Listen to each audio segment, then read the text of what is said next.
Ассаламу алейкум. Құрметті менің бауырым. Сіздерге даналардан жеткен сөзді айтқым келіп отыр. Жүректеріңізге тыныштық орнату үшін. Адам қызғаныштан тез қартаяды. Реніштен ауру пайда болады. Ашушаң жүдегіш келеді. Адамды тәрбиелейтін қаталдық емес, мейірім. Ұйықтар алдында бәрін кешіріп, таза жүрекпен ұйықтаңыз.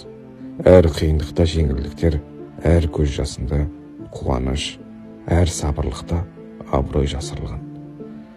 Бақыт жарыңыздың адалдығы, бала шағаның амандығы, отбасының татулығы. Адам басына бақтың қонғанын білмейді, ұшқанын біледі. Ашу ақылсыздықпен басталып, өкінумен аяқталады. Өзгенің қателігін сынаған өзінікін байқамайды.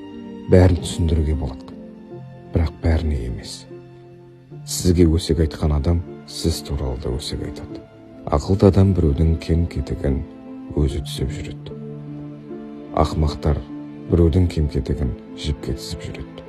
Біреулер уақытты жеткізе алмайды, ал біреулер уақытты өткізе алмайды. Сараң алғанына, жомарт бергеніне қуанады. Сөйлей беретіндер көп, сөйлей білетіндер аз. Ақшасы жоқ адам кедей емес, арманы мен мақсаты жоқ адам кедей. Жақсылықты жақсы адам ғана бағалай біледі. Бірінші болып кешірім сұрау әлсіздікті білдірмейді. Егер жақсы өмір сүргің келсе, жақсы адамдарды ізде. Ал жақсы адам тапқың келсе, жақсы сөйлеп, жақсылық жаса. Басқалардың бақытына қуанып жүретін адам бір күні өзі де бақытқа жетеді. Біреу тірі жүрсе де жоқ сияқты, біреу өліп қалса да бар сияқты. Өмірдегі жеті керемет ол көру, есту, сезу, сөйлеу, ойлау, қуану және сүю.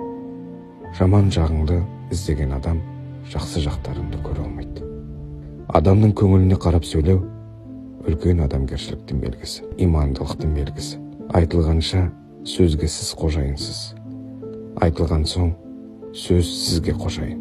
Және соңғысы, кешірімді екен деп ренжіте беруге болмайды.